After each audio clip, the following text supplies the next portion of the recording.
Take it from somebody who was a Disney performer for years. That was my boss. And the number one compliment I always got, even though we worked in the tropics, was how my makeup lasted all day long. That was 12 hours later. And that.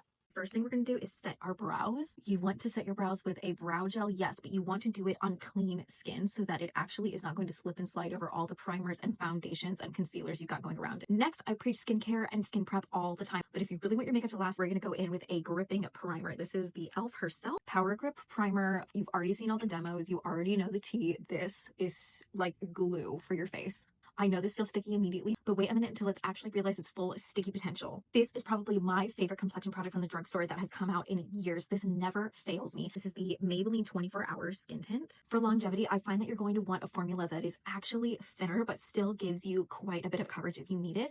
And this one is perfect. If it's too thick of a formula, if you feel like you can scratch your skin and an entire layer will come off, it's just a disaster waiting to happen. This one or the Viral Red Cushion Tear Tear Foundation are made for this. Look at that. It is like my skin, but stunning. Oh, I just dug my fingernail into this. Next, I'm taking the Milani Cheek Kiss Bronzer, and I'm just going to warm up the complexion. I wanted to do these series because I feel like longevity is truly one of the most talked about things that people know how to apply their makeup now, and there are plenty of tutorials for that, but so many people struggle with keeping their makeup on and lasting all day. And I might not be the most talented person when it comes to makeup, but I know how to make this bitch last. Next, I'm taking Miss Rare Beauty herself, and this is in the shade Worth. I find why so many people struggle with longevity is because formula absolutely matters. And truly, if the formula is too natural or it's not pigmented enough, it's not going to last. And if the formula is too thick, it's just going to rub off so easily. So it's so hard finding that perfect balance between the viscosity and thickness of the product and how pigmented it is, especially if you're more of a natural girly and you still want your makeup to last. So while we're on that subject, you don't have to use this exact formula, but I find that a little bit of a drier formula is going to dry down easier. Just from the name of it,